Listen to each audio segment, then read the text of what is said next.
The distress signal was fake.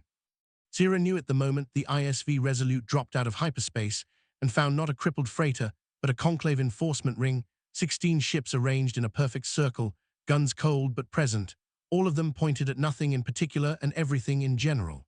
She had been sitting on a cargo crate in the hold, reading a navigation manual she had already memorized twice, and she felt the engine pattern change and knew, before anyone said a word, that something had gone wrong. She climbed to the bridge on 4 legs and sat beside the helm without being asked. Rourke was already there. He was a big man, broad across the shoulders, with grey at his temples and a habit of going very still when he was very angry. He was very still now. On the forward screen, a conclave officer in formal white plating was speaking in Coalition Standard, his translator crisp and unhurried. Captain Rourke, under Article 19 of the Extinct Species Preservation Accord, the Conclave has the authority to assume protective custody of any living specimen of a classified extinct species found in unregistered private care. You are currently harboring such a specimen.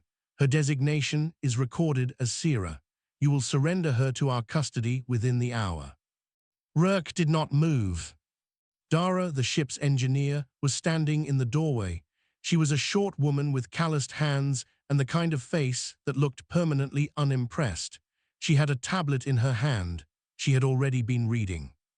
Article 19, she said quietly, was written to stop black market collectors from keeping rare creatures in cages. I know, Rourke said. We are not black market collectors. I know. Sierra is not in a cage. I know. Sierra, who had been listening to all of this from her spot near the helm, tilted her head. She was silver-scaled, long in the neck, and still small enough that she could sleep in the cargo bay's spare corner without clearing out the equipment. She was young by the count of her own species, though no one was quite sure exactly how young because there was almost no data left on her kind. Her eyes were a pale gold, and right now they were watching Rourke's face the way she always watched his face when a negotiation was going badly, carefully, measuring the difference between what he was saying and what he was about to do. Can we fight them? She asked. Yes, Rourke said. Should we? A pause, a long one. No, he said. She nodded once, the way he nodded when he had already decided something and did not like it but was going to do it anyway. She had picked that up from him years ago. It had taken her a while to understand what it meant. Now she understood it completely. She stood, stretched her wings once. They were still too big for the bridge, and she folded them back carefully so as not to hit the console, and walked toward the cargo bay hatch. Sierra, Rourke's voice, she stopped. I'll come back, she said, or you will come get me, either way. He looked at her, his jaw was tight. There was something in his eyes she had seen before, the same thing she had seen when she was small and sick, and he had sat on the floor of the hold for 3 days without sleeping because the medicine was not working fast enough. She did not have a word for it in any language she had learned. She thought it might not have a word. Be careful, he said. She gave him the smile, the one she had learned from him, the one that meant I have already decided I will be fine, the one that meant I know it is hard and I am still here, the one that meant something she could not say out loud because there was not enough time. The conclave officers who came aboard to collect her were efficient and polite. They scanned her twice, tagged her with a tracker band around her left foreleg, and guided her onto their transport with the careful movement of people who had rehearsed this. They were not unkind. They were just completely certain that they were doing the right thing, and that certainty made them move like a wall. One of them, young, pale-shelled, with the nervous energy of someone on their first field assignment, looked up at her as she stepped onto the ramp and said, "Are you frightened?" Sierra looked at him. She considered the question seriously, the way she considered all serious questions. "No," she said. Then she smiled. The officer filed it in his report later as an unknown threat gesture. He flagged it for the Conclave's behavioral analysis team. He noted that the specimen had displayed it without provocation and that he had been unable to determine its meaning. He was not the last one who would make that mistake. Behind her, through the closing transport door, she could hear the Resolute's engines. She kept that sound in her head all the way to the station. She held it like something warm. The holding room smelled like nothing. That was the first thing Sierra noticed. Every place she had ever lived had a smell: engine oil and recycled air on the Resolute, the sharp mineral cold of docking bays, the strange sweetness of cargo from the outer rim worlds. The Conclave's holding room smelled like no one had ever lived in it, like it had been cleaned of all evidence that living things had been there. She sat in the center of it and breathed slowly and decided that she did not like it very much. She was given food. It was correct, the right proteins, the right temperature, but it had been prepared by someone reading a file about her species rather than by someone who knew her. There was a difference. She ate it anyway. On the second morning, they brought her to the chamber. She had expected something like the Resolute's cargo hold, functional, a little ugly, built for a purpose. The Grand Conclave's judicial chamber was nothing like that. It was enormous. The ceiling was so high it disappeared into shadow. Tiered seating curved in a full circle around a central floor, and every tier was filled with representatives from 12 different species, all of them watching. The acoustics were designed so that any sound made at the center traveled upward and outward and reached every corner unchanged. She could hear her own claws on the floor. The chair built for the accused was at the very bottom. Everyone else was above her. Sierra looked at it, looked up at the tiers, and sat down. Advocate Olin stood at the prosecution platform. He was tall for his species, red-plated, with the composed energy of someone who had done this many times and expected to do it many more. He began without preamble. He was good. Sierra gave him that freely. His voice was measured, his arguments were organized, and he had clearly read everything there was to read about her kind. He presented images, old ones, from the Conclave's own archive of her species in their natural state. He described their behavioral patterns: solitary, territorial, bonding only within specieskin, communicating through specific physical displays that Sierra had never performed in her life, because she had never had anyone to perform them with. Then he turned to her. He did not speak about her with cruelty. That was the part that was almost harder to sit through. He spoke about her with sympathy. He said the humans had not meant to cause harm. He said they had done what beings with strong emotional drives often do. They had cared without understanding the consequences. He said Sierra had been reshaped, without consent, into something her species was never meant to be. He said this was the tragedy the Conclave existed to prevent. He said it all very well. In the observer's gallery above and to the left, Sierra could see Rurk. He had his arms crossed and his jaw set. Dara was beside him with her hand around his forearm. Sierra looked at them for one moment, then looked back at Olin. When he finished, Councillor Vane, the senior judge, grey-shelled, still, old enough that his movements had the weight of long habit, asked if the specimen wished to speak. "Yes," Sierra said, "but first I have a few questions, if that is allowed." Vane looked at her. "It is allowed." "Thank you," she turned to Olin, who was already returning to his seat, and waited until he had settled. "Advocate, you presented the behavioral baseline for my species, the one my behavior is being measured against. I want to make sure I understood it correctly." Olin paused. "Yes, it was drawn from the Conclave's records." "From how many observations?" A short silence. "The file contains 17 documented observations." "Over what period of time?" Another pause, slightly longer, approximately 400 years. "And how many of those 17 observations were of individuals in natural habitat, living freely, as opposed to individuals in captivity or under direct monitoring?" The chamber was quiet. Olin reached for his file. He looked at it longer than the answer should have required. "3, he said. "3, Sierra repeated. She said it without emphasis. She let it sit in the air on its own, where the acoustics could carry it to every corner of the room. "So the behavioral template, the one my life is being compared to, comes from 3 uncontrolled observations over 400 years, plus 14 others that may have been affected by the conditions in which the subjects were kept." Olin said nothing. I am not arguing with your numbers, Sierra said. I only want to be sure I understand the foundation. Councillor Vane, above her, had leaned forward. She could see him doing it without looking up. She could feel the shift in the room the same way she could feel a change in the Resolute's engine pitch, not loudly, but clearly.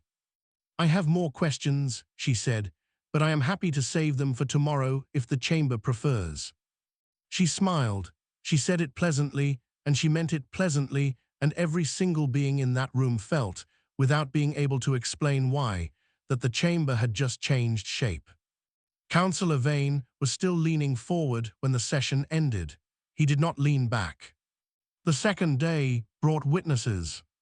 3 of them, a xenobiologist named Orath, who had written 2 published papers on extinct species behavioral drift, a behavioral analyst called Fenris, who specialized in cross-species psychological contamination, a term Sierra noted carefully the first time she heard it and did not react to at all, and a historian of conclave law, old and careful, named Sue, who had helped write the current version of the Preservation Accord 30 years ago. Each of them took the witness platform in turn. Each of them was qualified. Each of them had reviewed her file. Each of them testified, politely and thoroughly, that Sierra was not what she should have been. Orath said her social bonding patterns were entirely wrong for her species. She attached to non-kin, displayed vulnerability in front of other beings, sought physical proximity during stress rather than isolation. Fenris said her communication style had been overwritten. She used humor, she used silence strategically, she used eye contact in a sustained way that no recorded member of her species had ever done. These were human behaviors. She had absorbed them the way a young creature absorbs everything in its environment when it has nothing else to learn from. Sue said the law was clear. A specimen showing this level of behavioral integration with a non-native species was, by definition, a preservation concern. Sierra listened to all 3 of them without interrupting. She did not take notes. She did not need to. She had a good memory, and she had learned to listen the way Rurk listened when a docking official was explaining a regulation that Rurk already knew was being applied incorrectly, completely, patiently, and without giving anything away. When her turn came, she started with Orath. I am sorry, she said. I want to make sure I understood your testimony correctly. You said my bonding patterns are wrong for my species. I want to ask, wrong compared to what? Orath said, compared to documented behavior. The documented behavior from 17 observations, 3 of which were in natural habitat. Orath paused. That is the available data. Yes, Sierra said. My question is whether available data and sufficient data are the same thing in this case. She waited. Orath did not answer. Is there any record of a member of my species who was the last surviving individual? No community to return to, no kin to isolate with? Is there data for what one of my kind does when there is no one else to bond with? Silence. I am asking, Sierra said, because if there is no such record, then I am not a deviation from a known pattern. I am simply a situation that has not been documented before. Those are different things. Orath looked at his notes. He looked at them for quite a long time. There is no such record, he said finally. Sierra thanked him and moved to Fenris. She asked Fenris whether cross-species behavioral integration was, by definition, damage, or whether it was, in some cases, simply adaptation. Fenris said it depended on the species. She asked him which recorded cases of such integration he would classify as damage and which as adaptation, and what criteria he used to distinguish them. He answered. She asked a follow-up. He answered again, and this time his answer did not match his first one in a way that he noticed, only after he had already said it. She thanked him too. Sue was more careful. He had been watching the first 2 exchanges. He answered her questions in longer sentences with more qualifications. It made him harder to pin down, but also meant he kept qualifying his own claims, pulling them back, softening them in ways he had not done when he testified for Olin. By the time she finished with all 3 of them, the chamber had a different quality to its silence. It was the silence of people recalculating. In the side gallery, away from the human observers, there was a being Sira had noticed on the first day. He was from one of the warrior cultures, grey-armored, larger than most of the others in the room, with a stillness that was different from Vane's. Vane was still because he was controlled. This one was still because he was watching. His name, she had learned from her briefing file, was Serath. He was listed as a neutral observer. He was not taking official notes. He was taking his own notes. She could see his hand moving. During the recess, she learned from a conclave aide that he had walked across the chamber floor, which observers were not generally supposed to do, and stood beside the human gallery for several minutes. She learned, from Dara later, what he had said. He had looked at Rourke and said, "The dragon is the most dangerous thing I have seen in 40 years of coalition politics." Rourke apparently had said, "Yeah, we raised her right." Serath had looked at him for a moment and then gone back to his seat. When the afternoon session began, Sira was already in her chair at the bottom of the chamber. She was looking up at the tiered rows. She was not performing patience. She actually was patient in the way that takes years to learn and cannot be faked, because imitation patience always runs out eventually and the real kind simply does not. Olin requested a private session with Councillor Vane before the next morning. That night, alone in her scentless holding room, Sira thought about what questions might come next. She thought about the crew. She thought about the sound of the engine she had carried with her from the transport. She slept well. She had been taught to rest when rest was available. Olin came back on the third day with a different argument. He had clearly spent the private session with Vane rebuilding his approach. His posture was the same. His voice was the same. But the shape of what he was saying had changed, and Sira recognized the change the moment he opened his mouth, because she had seen Dara do the same thing in a failed negotiation, pivot off the broken ground without admitting the ground had broken. He was no longer arguing that she was damaged. He was arguing that she belonged to no one. He said it carefully, with a lot of legal language around it, but the center of it was simple. Sira had no registered guardian species. The Resolute's crew had no formal custodial claim. Under the Accord, a living member of an extinct species without registered guardianship fell under the protective authority of the Conclave itself. They were not removing her from a family. She did not have a family in any legal sense. They were giving her one, an institution, a structure. Something that would not drift through hyperspace hauling cargo and accidentally raise her to be something she was never meant to be. He said it like it was kindness. Sira sat through all of it. She waited until he was done. Then she asked Councillor Vane if she could offer her own testimony. Vane said yes. She did not stand. She stayed in her chair at the bottom of the chamber, below everyone, and she spoke at normal volume and let the room's acoustics do the rest. She said she wanted to tell them some facts about her life. She said them plainly, no drama in her voice, no performance. She described the first year on the Resolute, when she was small enough that Rourke carried her in the inside pocket of his coat during cold docking procedures because she could not regulate her body temperature yet, and the bay was too cold. She described the way Dara had modified the ship's water recycler to produce the specific mineral balance her scales needed.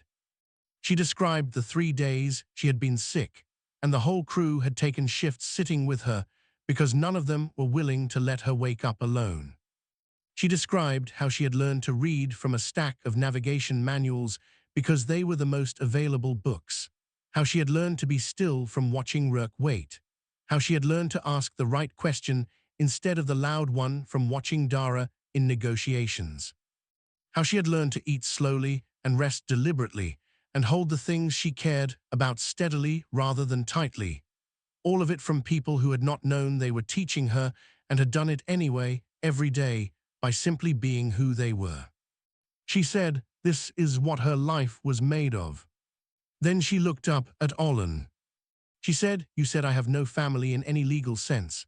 I would like to know what legal sense means in this context, because I have the names of the people who did not sleep for 3 days when I was sick. I have the engineering logs showing the recycler modification. I have every record of every docking fee Rourke argued down so the ship could afford the food my species requires. I have all of it." She paused. Does a legal definition outrank that? And if so, what is the legal definition for? The chamber was very quiet. Vane did not speak for a long moment. When he did, he addressed her directly, which he had not done before. "Do you understand what you are?" he asked, not harshly, with what sounded, under the formal tone, like genuine wanting to know. "Yes," she said, "I am the last of my kind. My species survived for thousands of years by bonding with the beings around them.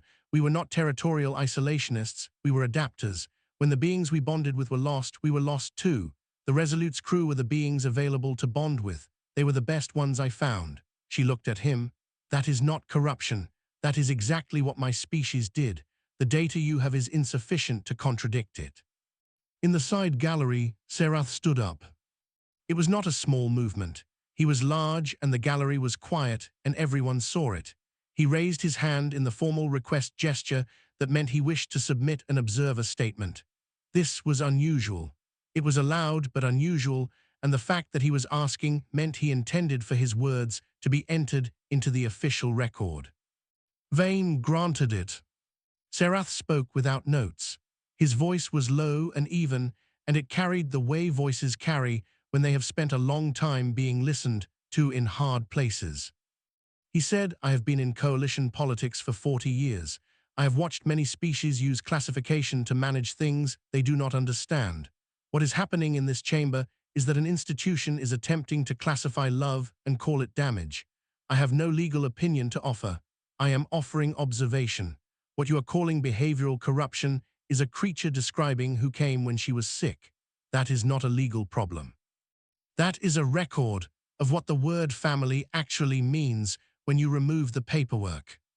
He sat down. The chamber stayed quiet for a long time after that. They took Sierra back to the holding room and left her there. No timeline given, no estimate. The aide who escorted her said only that the conclave would deliberate and she would be informed of the result. The door sealed behind him with the sound of a lock that was not aggressive but was complete. She stood in the center of the scentless room for a moment. Then she folded her wings flat, lay down on the floor. It was warmer than the cot they had provided, and she had always preferred floors, which Dara said was a cargo hauler habit and Rurk said was just good sense, and she thought. She thought about probability first. This was something Dara had taught her, not on purpose, but by doing it out loud whenever a delivery was running late or a repair was uncertain. You look at what you have, you look at what is likely, you do not waste energy on what has not happened yet. Sierra looked at what she had, 3 days of testimony, a prosecutor whose second argument was weaker than his first, a judge who had started asking her direct questions, a warrior culture observer who had stood up in the middle of a formal session and put his words on the record. The probability was good, not certain, but good. She breathed slowly and stayed still, and did not let herself run ahead to the outcome. Rurk had taught her this without meaning to, by example. She had watched him sit through a 6-hour customs delay at Barrett Station without raising his voice or his blood pressure, just waiting, saving everything he had for the moment when it would matter. You do not spend yourself on the waiting. You spend yourself on what comes after. In the observer's corridor 3 levels above her, the crew was spending themselves on the waiting. Rurk was standing at the corridor window looking at the closed level below where her holding room was, though he could not see it from there and knew he could not. He was looking at the direction of it. Dara was sitting on a corridor bench with her tablet, reading the preservation accord for what was, by her own count, the 7th time. She was not looking for something she had missed. She was looking because doing something with the text was better than doing nothing. Serath found them there.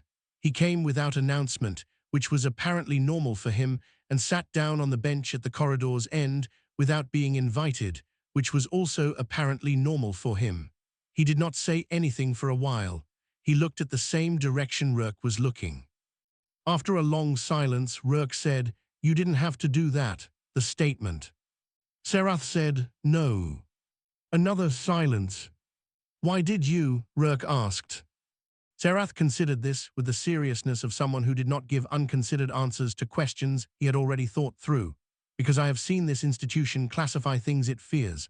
I wanted it on the record that someone saw what was actually happening." He paused. "Also, I have attended 40 years of coalition proceedings, and this is the first time I have watched someone dismantle a prosecutor's case using only questions and a facial expression that deserved to be witnessed. Rourke made a sound that was not quite a laugh, but was in that direction. Dara looked up from her tablet. "If this goes wrong," she said directly, because she had never been good at anything other than directness, "what happens?" Serath looked at her. "Then you will need to file an appeal under Article 27, which allows for custodial review if new evidence of pre-existing bonded relationships can be demonstrated. I have already prepared a supplemental observer report that would qualify as supporting documentation." He said this with the tone of someone describing a thing they had done before being asked to do it. "I did it last night." Dara stared at him. Rourke turned from the window. Serath looked back toward the corridor. "She is very calm in there," he said. "I have been watching the holding room monitor feeds in the public record. She has been lying on the floor for 2 hours, and she has not moved. Most beings in detention pace." He paused. "Who taught her to wait like that?" Rourke turned back to the window. He looked at the direction of the holding room below. "No one," he said. "She just watched." 3 levels down, Sierra shifted slightly on the warm floor.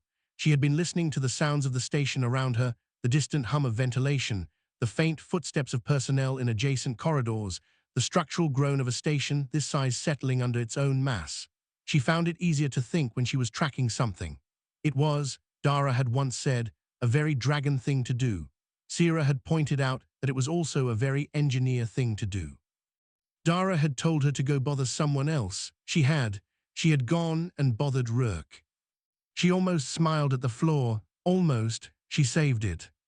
Above her in the chamber, Olin was not arguing anymore. He had made his case twice, in 2 different shapes, and he had heard Serath's statement, and he was sitting in the deliberation room with Vane and not speaking. Vane was reviewing the trial record on a screen, going back through it in sections, pausing at things, moving on. He paused at the footage of the first day, the moment in the transport when the young officer had asked Sierra if she was frightened. He watched her answer. He watched the smile. He watched it for a long time. Then the light on the deliberation room door changed from amber to white. Vane read the ruling himself. He could have assigned it to a chamber clerk. He did not. He stood at the senior judge's platform and read it in full, in the measured voice of someone who understood that the words being said were going into a record that would be referenced for a long time. The charge of psychological deviation was dismissed. The conclave formally acknowledged that no valid behavioral baseline existed for Sierra's species. 3 field observations over 4 centuries were insufficient foundation for a comparative judgment, and the court would not rule on a comparison that could not be made honestly. The charge of unlawful bonding was dismissed. The Preservation Accord's intent was the protection of extinct species from exploitation, and no evidence of exploitation had been presented. Adaptation to a bonded community in the absence of specieskin was not corruption. It was, the ruling noted, consistent with the documented adaptive nature of her species and could not be ruled a deviation without a baseline against which deviation could be measured. The custodial rights claim was tabled for further review. This was a deliberate non-ruling, and everyone in the chamber understood it as such. It meant the conclave would not act, not now, possibly not ever. Olin sat through all of it without expression. He had built a good case. He was professional enough to know it had been a good case. It had encountered something it was not built for, and he was professional enough to know that too. Serath in the side gallery did not move, but his hand stopped writing. In the observer's gallery, Rourke uncrossed his arms for the first time in 3 days. Dara put her tablet away. Neither of them said anything. Vane finished reading. He set down the document. Then, which was unusual, he looked directly at Sierra. "You may return to your crew," he said. "You are free." Sierra stood. She stretched her wings once, remembered she was not on the Resolute, and folded them back. "Thank you," she said, "for listening." Vane looked at her for a long moment. Then he asked the question that had been on the record, unofficially, since the first day of proceedings. "What does it mean?" he said. The smile, It appears in every session's observation log. No one has been able to classify it. I would like to know what it means, if you are willing to tell me. The chamber had mostly emptied. A few aids remained. The recording was still running. Sierra considered the question the way she considered all serious questions, fully, without rushing, without performing the consideration. When humans smile in a hard situation, she said, it means they have already decided they will be all right. Not that things are easy, not that the problem is small, just that they have chosen not to let the difficulty be the biggest thing in the room. She looked at him steadily. My crew smiled when the engines failed. They smiled when docking fees were wrong and deliveries were late, and the parts they needed were 3 systems away. They smiled at me when I was small and frightened and did not understand what hyperspace was. They smiled because they were still there, still present, still choosing to be. She paused. I smiled in this chamber because I was still there. I was going to keep being there. That is all it means. Vane was quiet for a moment. Then he said, that is not a small thing. No, she agreed, it is not. She left the chamber on 4 legs, unhurried, and found the corridor where the crew was already waiting. Rourke put his hand on the top of her head. It was not a formal gesture. It was the gesture he had used since she was small enough to sit in his coat pocket, the same weight, the same placement, the same steadiness. She leaned into it slightly, the way she had always leaned into it, and for a moment none of them said anything at all. Then Dara said, we are 3 weeks late on the Aldoran delivery. The client has already sent 4 messages. The last one had a lot of punctuation. Sierra pulled back and looked at her. I will write the explanation letter. I am good at those. You are terrifyingly good at those, Dara said. That is a separate problem. Serath was in the corridor.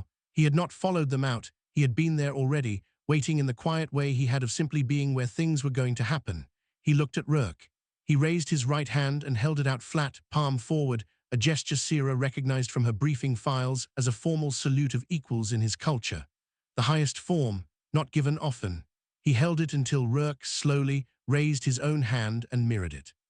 Serath lowered his hand. He looked at Sierra once. He said nothing. He walked away. They took the transit back to the docking ring. Sierra walked between Rourke and Dara. The station smelled like recycled air and machine oil and 12 different species worth of food and chemicals, and it was not the same smell as the Resolute, but it was a real smell, and she breathed it in properly for the first time in 3 days. That night after the Resolute left the station and the stars outside the cargo bay window went long and thin and then vanished into hyperspace, Sierra sat at a small desk she had built herself from spare panels and wrote the letter for the Aldoran client. She wrote it carefully. She explained the delay, acknowledged the inconvenience, offered a schedule correction, and expressed genuine regret. It was honest and precise and warm, and it would work. She knew it would work. In the Chamber's final case file, Councillor Vane had added one personal notation at the bottom of his official copy. It was not part of the ruling. It was simply a note, in his own handwriting, marked as unofficial. It read, "The smile means, I am not afraid of you. I was taught better." In the dark of the cargo hold, Sierra finished the letter and leaned back and looked at the stars that were not there, only the soft grey blur of hyperspace, which she had once been frightened of and was not anymore. She smiled. Nobody saw it. It did not need to be seen. It was not for the chamber or the conclave or any record. It was the same smile it had always been, the one she had learned from a crew that showed her, without planning to, what it looked like to face something hard and choose to still be there. She folded her wings and slept.